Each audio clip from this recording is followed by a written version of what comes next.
Hey everyone, this is my audio holiday gift guide for 2018. It's only December 9th, so any of this you should have plenty of time to get before the holidays. And this is going to be pretty budget oriented, so nothing here is going to be over $200. Most of it's going to be under $100, and I'm going to tell you a little bit about each item and why I think it's worth your time, worth your money, and I mean, maybe some of this you'll want to put on your wish list so people can buy it for you. But I tried to pick a lot of versatile products, and there's a couple things I don't actually have physically on the table. Like, I'll talk about some speakers later, and like I have a pair that are up over in the corner over there. You can't see them off screen, but I'll talk about them anyway. And yeah, so we're gonna start with the audio like interfaces, the DACs and the amps first, and then we're going to move into budget headphones, and then we'll talk about a little bit more expensive headphones, and then accessories, and then speakers. So on the desk here, I'm going to start with the cheapest one. This is the Sabrent USB audio DAC. They don't really call it a DAC, but that's what it is. It's a little DAC. And it's got pink and green, so you have microphone and also a headphone. Or speaker. And the reason I like this thing so much, and I have quite a few of them, is that onboard audio sucks. It's just really bad. With the exception of certain devices like the MacBook is pretty good, but even my Dell G7 laptop, the onboard audio is awful.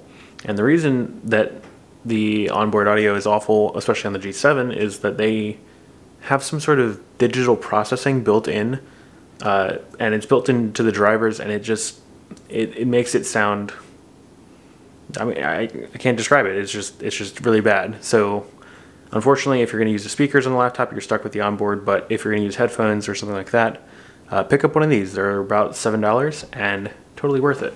Let me check the price on Amazon real quick. So there's a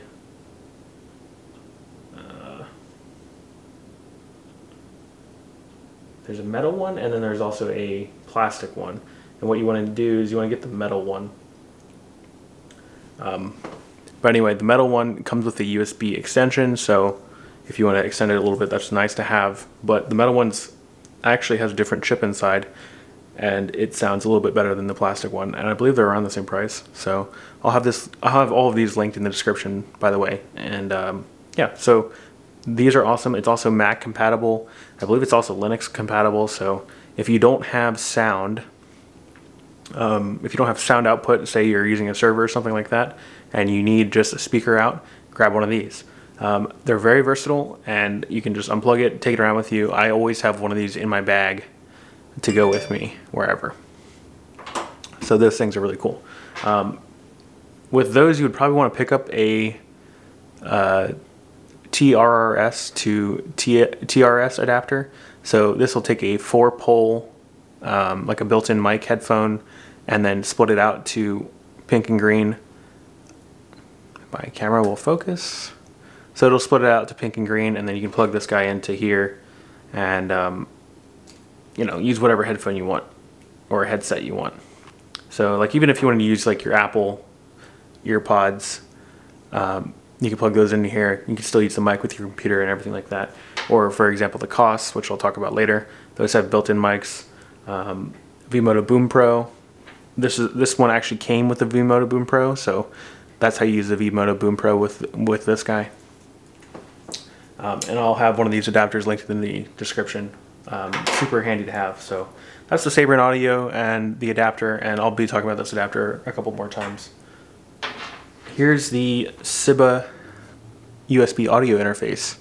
Now this guy's super interesting too. You have two headphone outs on the front. You're not supposed to use them simultaneously, but you don't need to adapt from 1/4 inch down to 3.5. So you can either use 1/4 inch, 3.5. There's also a microphone in, and then there's also a this is a line out for. Well, no, I'm sorry. This is a pre-out. So you can use the volume knob to adjust. So like, you would plug in your JBL LSRs right into here, for example. and then you can still use the volume knob to adjust them. This is really interesting. It also has a switch here, and this little switch lets you choose if you want to focus on the treble, have a neutral sound signature, or you want to focus on the bass. And each one is just a slight bump. Neutral is obviously neutral. There's no change here, so if you want to listen to everything as it is, you can just leave it on that switch.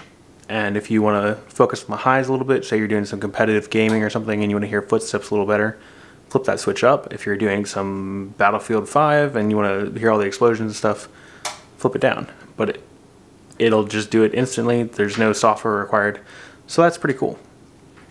And then on the back, you have a mini USB. It's USB powered, coaxial digital out.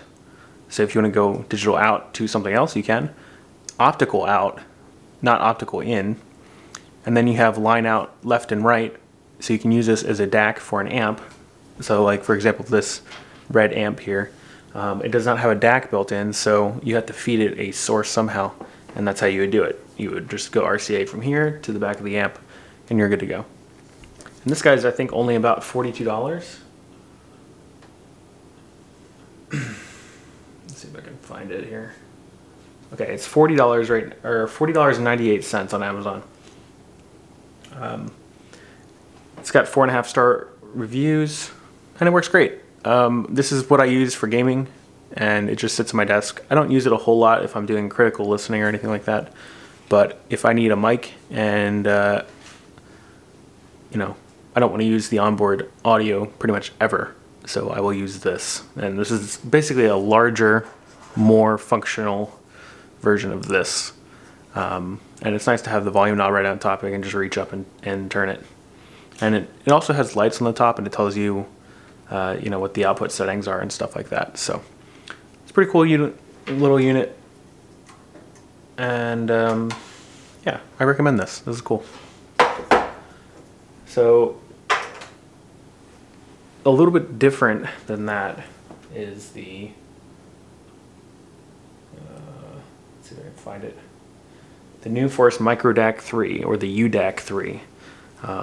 If you look at the packaging, it says it's a mu DAC, meaning micro DAC. And this little guy, I mean, it is tiny. That's how big it is. It has micro USB in the back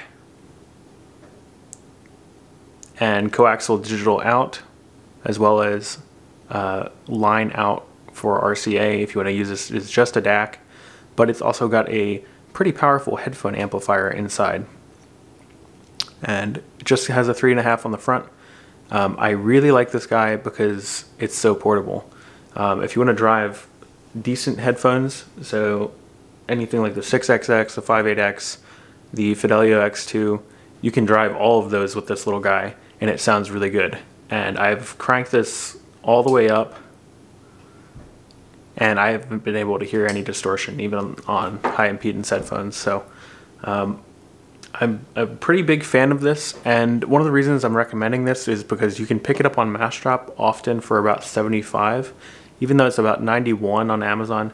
I think it's worth $91 or $92 on Amazon, but I don't think it's worth over $100, so I wouldn't pay over $100 for it. But if you're looking for something small and portable and something you want to take around with you, this is the way to go. I picked this up for the on Black Friday at Amazon for $50. Or not Amazon, oh, excuse me. $50 on Massdrop Black Friday, or Cyber Monday, I forget which. But absolutely worth $50. No questions asked, pick it up. $75, it's a good value. At $92, I would say it's about par for what you would expect for around that price. But again, really like this guy. It's all metal. It's a really solid little unit. And yeah, so that's the Micro DAC 3. Next we had the Origin G2. I'm not going to talk about the Origin G2 too much, but I have a couple I have at least one video on the G2 and why I like it so much. So you have two different headphone outputs on the front, 1/4 inch, 3.5. Again, don't use them at the same time. You have a switch where you can go from headphone at the top back to your pre-out for your speakers, so like the LSRs, So you can just switch from headphone to speaker just with one little switch. And then you have a volume knob and power on the top. And then you also have a gain setting at the bottom. So if you're running if you're not getting the headphone output you need, you can flip it up to 0 dB gain, and that'll give you a little bit more output. And then on the back you have optical in, regular full-size optical in, USB in, which is also your power, an optional 5-volt power. So if you want to use a dedicated power source, you can use that. And then you have a combination 3.5. Sorry if I can. Come on, camera. 3.5 and mini toast link or mini optical out. So this is also an optical out. I believe it's just straight optical pass-through. So if you do optical, it'll do optical out. So that's really, really handy to have. This is pretty much the best, fullest featured DAC amp under $150, $200, and it's $110 on Amazon. This is still my go-to recommendation for most people. So that's the Origin G2. I don't know why I'm plugging these in. They're all plugged in, but anyway.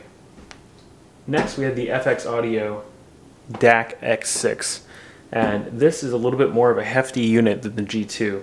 I wouldn't say it's more fully featured, it just has a little bit different features. And from reports that I've heard from people, I haven't gotten to AB, the G2, and the X6 yet, but from what I can tell, the X6 doesn't sound as good as the G2. The G2 is really surprising in its price point, so it's kind of hard to beat this guy. But the X6 is also a good unit. I was listening to it for a little bit today.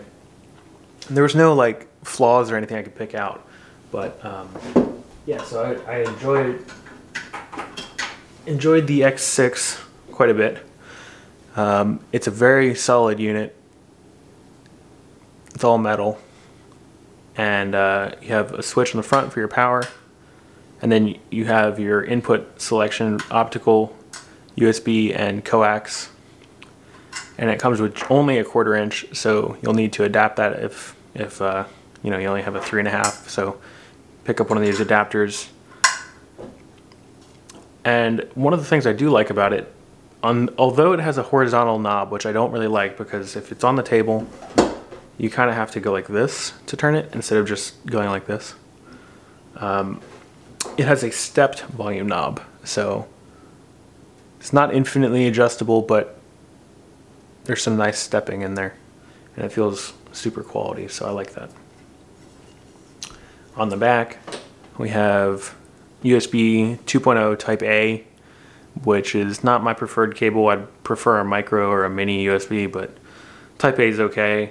If you lose the cable, it's kind of, I don't have a bunch of Type A's laying around, so that's kind of a pain.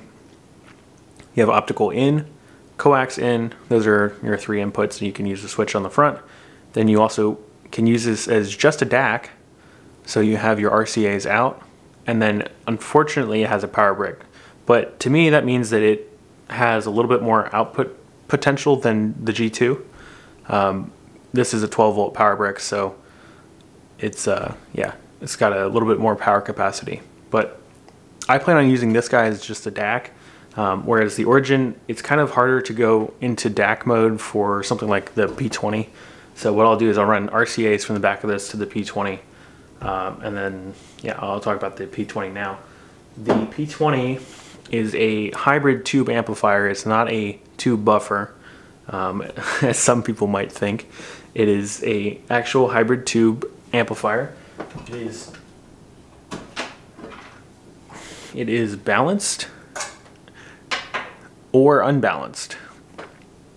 It has a balanced output on the front and an unbalanced output on the front. It has a little LCD display that will show you how to select your inputs and outputs, as well as your current volume level. It also has a stepped volume knob, and which is also the power button. So you just hold it to power it on or power it off. You've got 2 tubes in the top. I forget.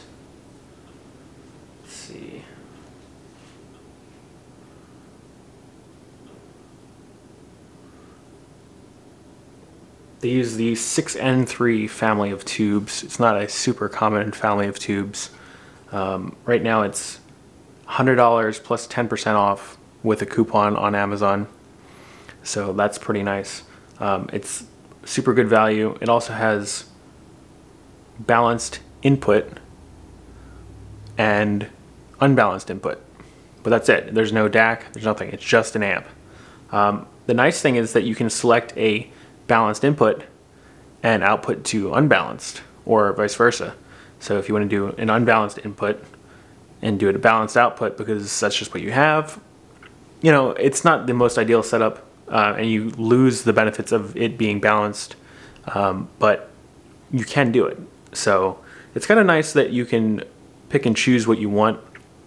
I'm not exactly sure why you would do that, but if that fits your use case, then yeah, you know, buy this little guy. The sound is actually quite good. You get a little, sorry about that. You get a little bit of the tube sound with the clarity of a solid state. I've been pretty happy with it. I mean, I'm especially happy with it for 90 bucks.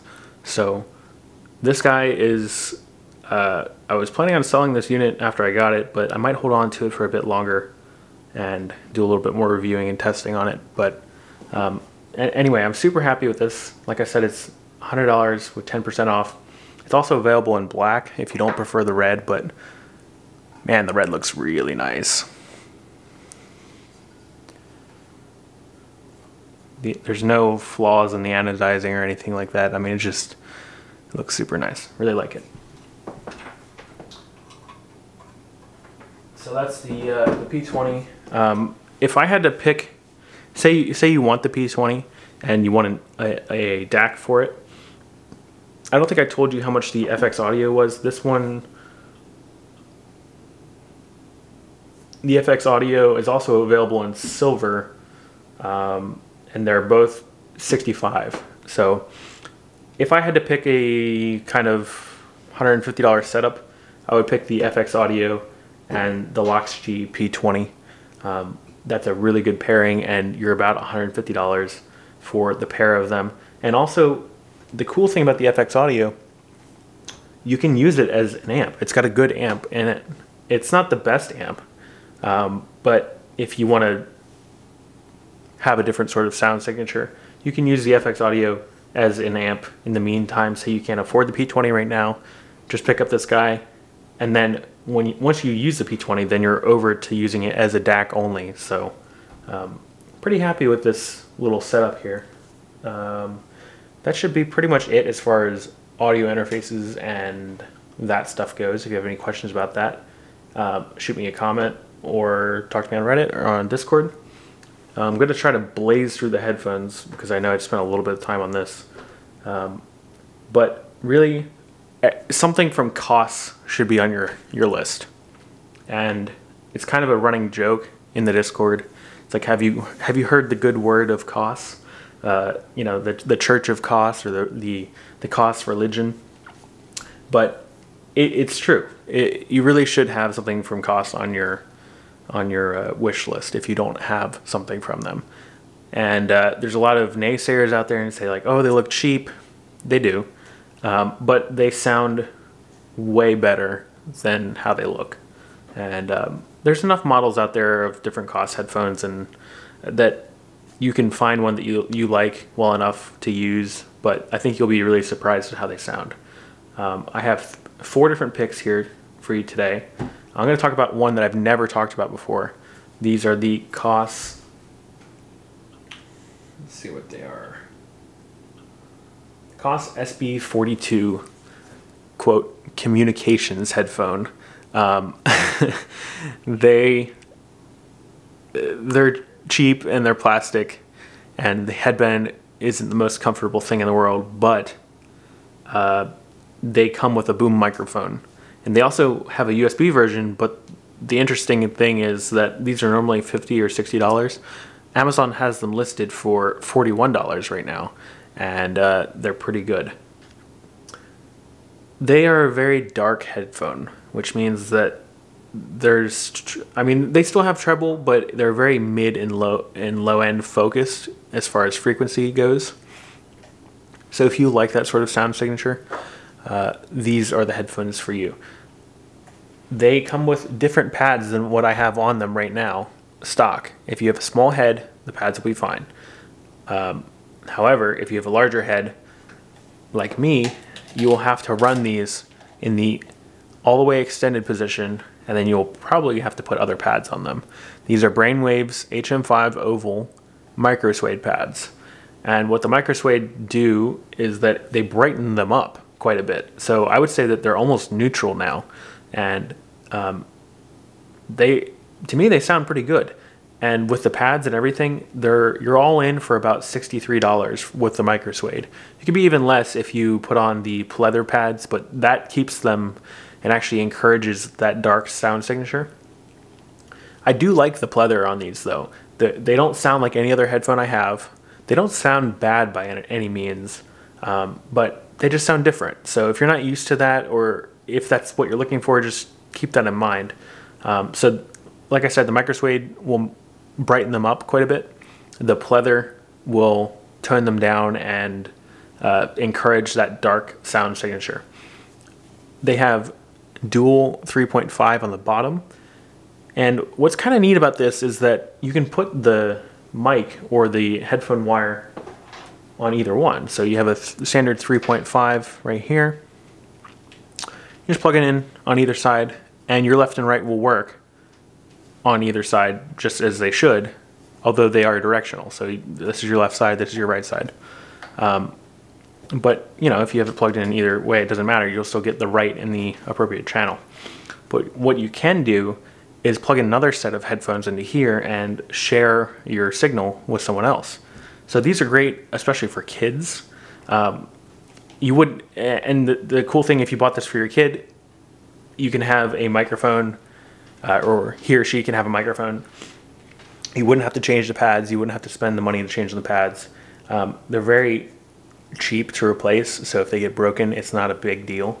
They sound good, and you know, if they're in the back of the van watching a movie or something on a road trip, they can share their headphones without using a splitter. So you can kind of daisy chain off of them. So that's pretty cool. I like these a lot. I don't have a use for them particularly, so they're probably going to go on my garage sale. But I do like them. So those are the Koss SB42s. And there's a couple different Koss. I think there's like the UR42Is as well. But those are a little bit more expensive. The SB42s, the reason I recommend them is because they come with a microphone and they're also on sale. So I did a little bit of testing between the included Koss microphone and the V-Moto Boom Pro, which you could also use on these. They sound pretty close. Apparently they sound a little bit different, but neither sound bad. So I would say it's comparable to a Boom Pro. And the other thing is, if you're thinking about buying a Boom Pro, the Boom Pro is $30. These headphones are $41. So you can just pull the mic off of these, use the mic with something else, and then you have a Boom Pro for $41, and you also have a spare headset. So if you're looking at buying a Boom Pro, I would probably buy these instead and just pull the mic off. So anyway, that's the Koss SB42. I haven't talked about these yet from Koss. The KSC75X. These are clip-on, on-ear headphones. They sound like the Porta Pros. They sound like the KSC or KPH30Is, but they have a little bit less bass. So if you think the bass is a little bit too much on these guys, the KSC75X or the KSC75 are well worth your time. They are about $17 on Massdrop for the X version, which are the black ones. I guess they're like navy, but you know, we'll say black. And then I think they're about the same price on Amazon for the silver ones. I think the silver ones look really cheap. I think the black ones like this look really cool. And then they just clip over your ears. They're super, super light, and the cable's super tiny, so they're very, very comfortable. And I know, you know, personally, I'm pretty against wearing on-ear headphones. I don't like the feeling of it, but for some reason I can wear Koss headphones because I think it's because they're so light and they're also very comfortable. So really have no problems with these, and I like the way they feel. I like the way they fit. I have pretty big ears, so that it's surprising to me that they fit. They're also very, very portable, and they do have a built-in microphone. No media controls on it though, it's just a microphone. And yeah, so that's the KSC75X. And I'll leave both of these on the headphone block here, but here we have the KPH30i, which are my favorite Koss headphones. These are available in a bunch of different colors. These are the white and blue. I think they're also in a retro looking tan with red and blue. That's really cool. They're also in a gray and black. And then these are the Koss Porta Pro X from Massdrop. Porta Pro X I think are 37 on Massdrop, maybe a little bit more on Amazon. KPH30i are about 30 bucks. And I think they're 20 on Massdrop, which is a killer deal. KPH30i, they have the same drivers as the Porta Pro, but there's not a single piece of metal in them. They're very light. They have huge ear pads compared to the Porta Pro, and they're adjustable, and they have a very slim rubber headband, but you don't need it. They grip your ears ever so lightly, and they sound, oh my god, they sound so good. They're very, very warm sounding. They have deeper bass than you can ever imagine from a headphone this size, and they're very, very comfortable. These are my favorite headphones under $100, and I can say that without question. These go with me everywhere. If the KSC75s aren't going with me, it's these. The only thing that I would have to complain about is that the sliders are a little bit loose. But it's not really a problem because once you adjust them to where you want them, when you pull them off, the sliders kind of lock in place. They kind of lock in place, so you don't have to worry about them sliding up and down once they're on your head. But I love these. These are fantastic. They have a play pause media control with a microphone. Porta Pros are pretty much similar to those, a little bit more complicated design. These swivel a little bit, which is probably not necessary. They look really nice. The proper way to put these on, slide the adjustment sliders all the way up, put them on your head, and then reach up and then pull the adjustment sliders down until they fit. The Porta Pros are partially metal. The headband is metal. There's no padding on the headband, but it doesn't really need it just because of the way they fit. These temple pads help distribute the pressure from them. They are pretty comfortable. You can adjust the pressure on the temple pads by sliding this little slider here. And yeah, so the Porta Pros are interesting if you like them and you want something that folds up and clips together, and you want the sound signature of the KPH30i, but you want them to fold up. I would get the Porta Pros. And it's nice that they're metal. They're a little bit more durable and portable because of that. You just kind of wrap up the cord here and throw them in a bag. They also come with a carrying, like a little leather carrying bag. So the Porta Pro X are cool. I wouldn't really recommend spending the, I think it's like $50 or $60 on the special edition Porta Pros. They all sound the same. So buy the cheapest Porta Pros if you like the way they look. Buy the Porta Pro X if you want all black ones. I went with the white KPH30Is just because they look a little different. I'm going to cut the video for a second and I will continue on talking about everything else. So just 1 second, I'll be right back with you.